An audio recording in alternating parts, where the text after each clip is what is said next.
Friends, welcome to my YouTube channel savvy physics. हमारा chapter number 9 चल रहा है रे ऑप्टिक्स और इसमें आज का हमारा टॉपिक है डिस्पर्जन ऑफ लाइट। ठीक है, तो डिस्पर्जन ऑफ लाइट समझ लेते हैं एक बार। The phenomena of converting of sunlight into 7 colours after refracting through prism is called dispersion of light. तो जब प्रिज्म से आके सनलाइट टकराती है, जब वो 7 रंगों में बढ़ जाती है, उस फिनोमिने को, उस घटना को बोलते हैं डिस्पर्जन ऑफ लाइट। ये हमारे पास सनलाइट है, ये सनलाइट आ रही है इधर से, ये प्रिज्म है, ये प्रिज्म से टकराएगी आके और टकराने के बाद 7 रंगों में बट गई, तो इस घटना को क्या बोलते हैं? Dispersion of light. तो ये घटना कहलाती है dispersion of light. VIBGYOR, VIBGYOR. ये 7 कलर बनेंगे इसमें।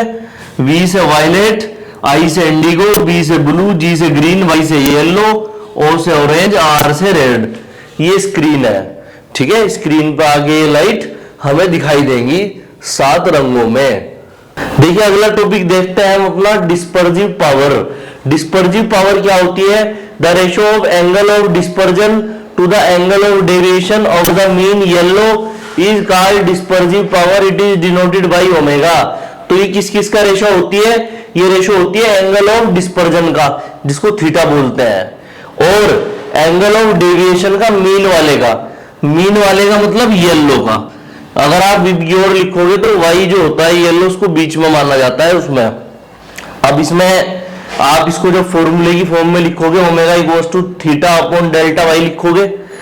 ठीक है, इतने रेडियन, और ये थीटा क्या कहलाएगा? एंगल ऑफ डिस्पर्जन कहलाएगा। यहाँ पर delta Y angle of deviation of mean yellow. ठीक है, इस थीटा की जो वैल्यू होती है वो delta V minus delta are होती है। क्यों? क्योंकि जब आपने अभी पढ़ा है डिस्पर्जन ऑफ लाइट, वो एक आर्टिफिशियल फिनोमिना है जो साइंस लेबोरेटरी में बनाया जाता है, जिसको प्रिज्म से पास करते हैं सनलाइट, स्क्रीन पे 7 कलर दिखाई देते हैं। ऐसा ही एक नेचुरल फिनोमिना है जो रेनबो में बनता है। जब सनलाइट स्काई पे 7 कलर बनाती है तो वो क्या बनता है? वो रेनबो जो होता है वो भी डिस्पर्जन ऑफ लाइट है। ठीक है, वो प्राकृतिक रूप से बनता है। तो स्काई जो होता है उसमें स्क्रीन का काम करता है वहां पे। तो यहाँ पर जो थीटा की वैल्यू है वो delta V minus delta R है। डेल्टा वी किसको दिखा रहा है? Angle of deviation of violet, और डेल्टा आर दिखा रहा है angle of deviation of red. इसके बाद इसमें आप इनकी वैल्यू रख लो, थीटा की वैल्यू रख लो delta V minus delta R, और नीचे अपोन में डेल्टा वाई है ही। आगे और इसकी वैल्यू रख सकते हैं। क्या रख सकते हैं इसकी वैल्यू?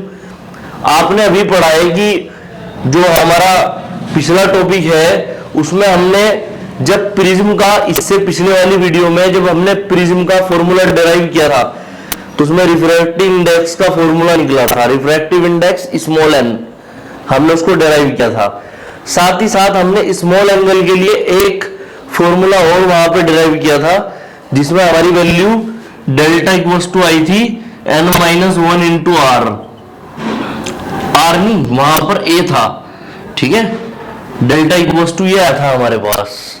ठीक है, वहां डेल्टा हम ले रहे थे एंगल ऑफ मिनिमम डेविएशन, यहाँ डेल्टा ले रहे हैं हम angle of deviation.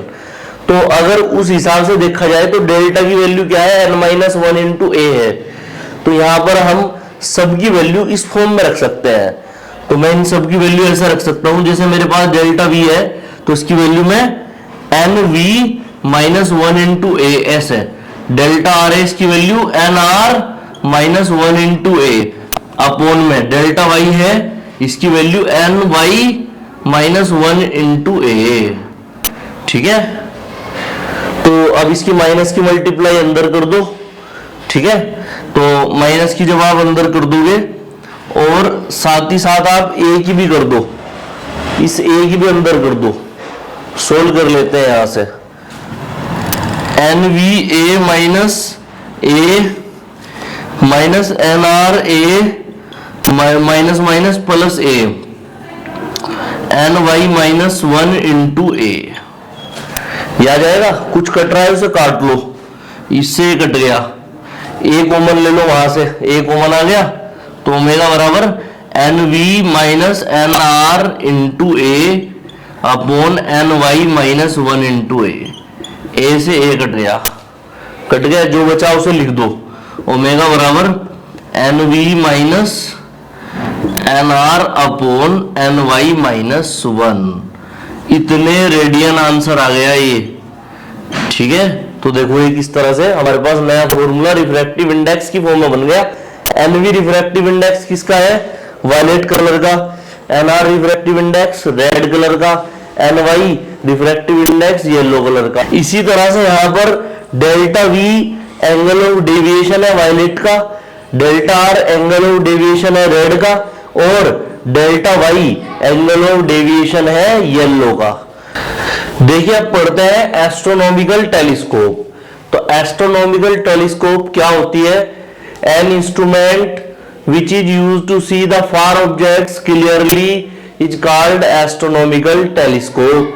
far objects, जो objects दूर है, उन दूर वाले objects को देखने के लिए हम एस्ट्रोनॉमिकल टेलीस्कोप का यूज करते हैं। हिंदी में इसको दूरदर्शी या दूरबीन भी कहते हैं।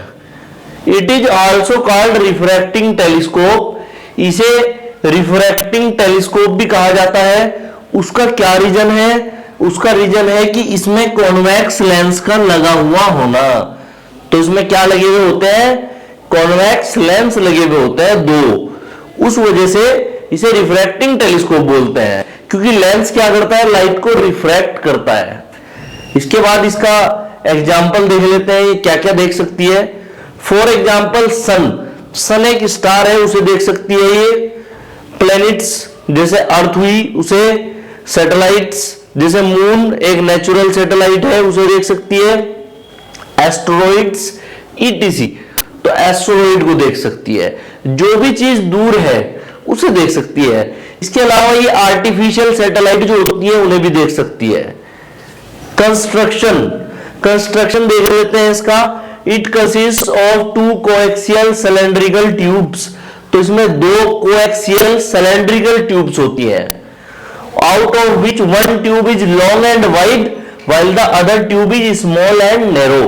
तो एक क्या होती है उनमें से, एक ट्यूब तो यहां पर लॉन्ग होती है लंबी, एंड वाइड और चौड़ी होती है। ठीक है, और जो दूसरी ट्यूब होती है वो स्मॉल एंड नैरो होती है। ठीक है, छोटी और नेडी होती है। At one end of wide tube an achromatic convex lens L1 is placed. तो जो वाइड ट्यूब होती है उसमें एक लेंस लगा हुआ होता है L1, जो कि एक कॉन्वेक्स लेंस है। Faces the object and it's so called objective lens, और वो ऑब्जेक्ट की तरफ उसका फेस होता है। ठीक है, वो ऑब्जेक्ट को फेस करता है, इसलिए उसको ऑब्जेक्टिव लेंस बोलते हैं। The focal length and aperture of this lens are kept large. Focal length और एपर्चर इसका लार्ज होता है इस लेंस का। The narrow tube is towards eye and carries an achromatic convex lens L2 of small focal length and small aperture on its outer end. तो जो यहाँ पर हमारे पास नैरो ट्यूब है वो आई की तरफ होती है, आई की साइड में होती है। ठीक है, तो ये आई को फेस करती है एक तरह से। तो इसमें जो कॉन्वेक्स लेंस है वो L2 उसको बोल दिया, उसकी फोकल लेंथ क्या होगी, स्मॉल होगी। ठीक है, एंड स्मॉल एपर्चर होगा, एपर्चर भी क्या होगा, स्मॉल होगा। और इसके आउटर एंड पर this is called eye lens और आई पीस। इस वाले लेंस को आई लेंस या आई पीस बोलते हैं। देखिए एक बार मैं आपको इसके डायग्राम से समझाऊंगा, लेकिन उससे पहले आप इसकी वर्किंग को मैं पढ़ के बता देता हूं कि क्या लिखा हुआ है इसमें।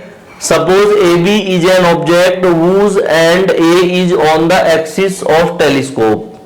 तो ये ए बी ऑब्जेक्ट है जिसका जो ए एंड है वो एक्सिस पर है टेलीस्कोप के। ठीक है, the objective lens L1 forms the image A', B' of the lens of the object AB at its second principal focus FO। तो लेंस L1 क्या बनाएगा, इसकी जो फर्स्ट इमेज है, फर्स्ट इमेज बनेगी A', B'। ठीक है, और वो कहां पर बनेगी, जो प्रिंसिपल फोकस FO है its second principal focus FO पे, ठीक है। यहां पे बनेगी जितने लेंस उतनी इमेज बनती है, तो यहां 2 लेंस है, 2 इमेज बनेगी। तो फर्स्ट इमेज बन चुकी है जो कि ऑब्जेक्ट का काम करेगी सेकंड लेंस के लिए, और फिर फाइनल या सेकंड इमेज बनेगी। This image is real inverted and diminished, ये रियल है, इन्वर्टेड है उल्टी है, और डिमिनिश्ड मतलब छोटी है। The image A', B' acts as an object for the eyepiece L2 and lies between first focus FE' and optical center C2 of lens L2। तो वो कहां पर ये जो पहले वाली जो इमेज थी वो लेंस L1 कौन सा था, वो लेंस L1 था ऑब्जेक्टिव। यहां पर लेंस L2 कौन है, आई पीस है। तो यहां पर जो सेकंड इमेज बन जाएगी इस तरह से FE' और C2 के बीच में, और eyepiece forms its image A', B', which is virtual, erect and magnified। तो जो ये इमेज बन रही है A', B', ये वर्चुअल है। वर्चुअल का मतलब ये इमेजिनरी है, मतलब काल्पनिक है। इरेक्ट है, इरेक्ट मतलब सीधी है, और मैग्निफाइड है, मैग्निफाइड का मतलब होता है बड़ी है ये, ठीक है। डिमिनिश्ड का मतलब छोटा, मैग्निफाइड का मतलब बड़ा।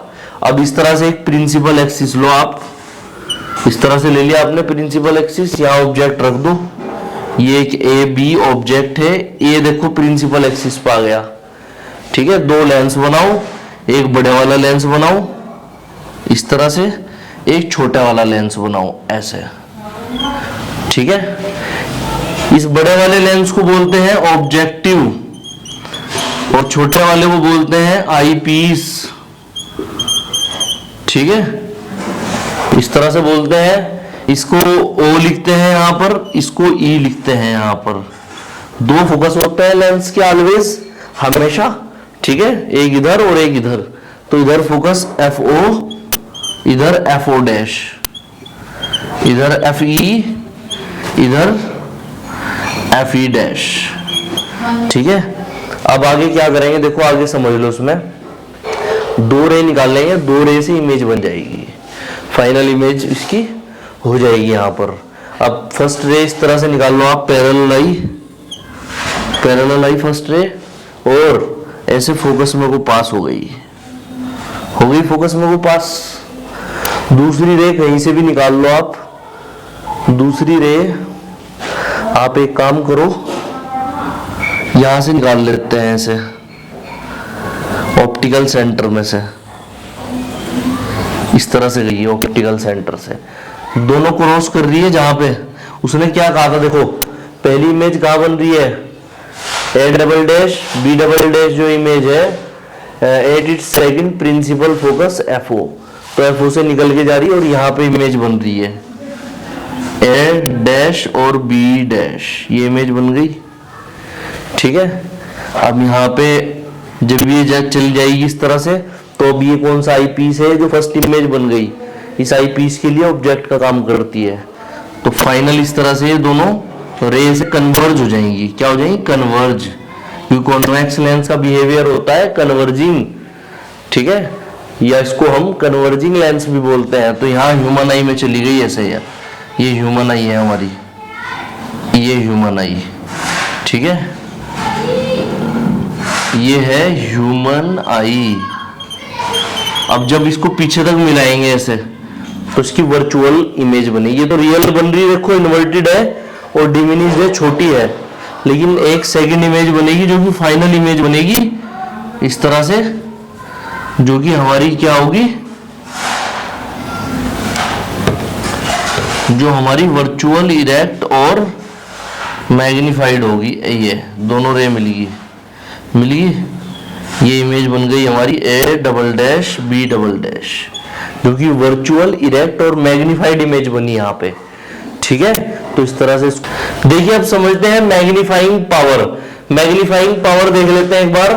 When the final image is formed at minimum distance D of distinct vision, जब फाइनल इमेज D पे बनती है, D क्या है, minimum distance of distinct vision, तो D की वैल्यू होती है 25 सेंटीमीटर, ठीक है। तो यहां पर जो मैग्नीफाइंग पावर होगी M बराबर -FO/FE × 1 + FE/D, यूनिटलेस।